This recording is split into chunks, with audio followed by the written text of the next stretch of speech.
Corinne Esmili, je suis juriste et intéressée et impliquée dans les questions des droits de l'enfant. Anne Chaignan, je suis coordinatrice de formation au ministère parmi les enfants et animatrice à la Ligue.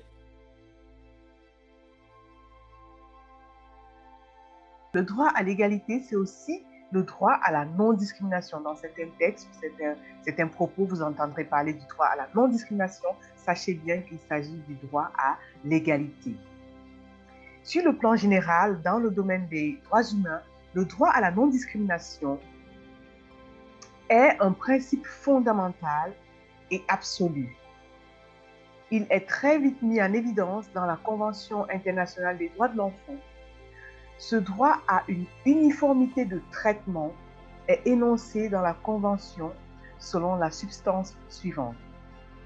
Tout enfant a le droit d'être protégé contre toute forme de discrimination en raison de sa race, de sa religion, de son origine, de son sexe.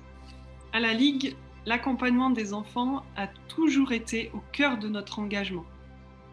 En camp, en animation biblique, en aumônerie, en formation, le fait même de considérer les enfants comme des personnes à part entière est un droit à l'égalité vis-à-vis des adultes. En fait, la discrimination est une attitude inégale et défavorable exercée à l'encontre d'un individu. La Ligue croit que chaque enfant est un être humain créé à l'image de Dieu, digne d'amour et de respect. Au sein des États ayant ratifié la Convention, tous les enfants, sans exception, doivent jouir de leurs droits et d'une protection efficace.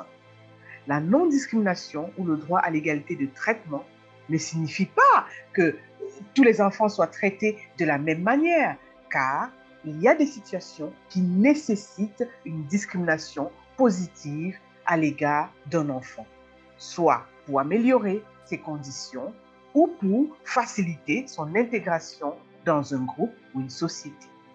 Chaque personne est différente et chacune est importante.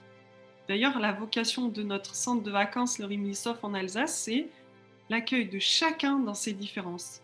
Concrètement, c'est que chaque enfant est le bienvenu, accueilli avec respect, quel que soit son contexte social, religieux ou non, ethnique, sexuel, physique et psychique. Nous essayons de comprendre chacun selon ses besoins propres et d'y répondre selon sa situation. Oui, c'est ce que nous voulons atteindre dans nos actions.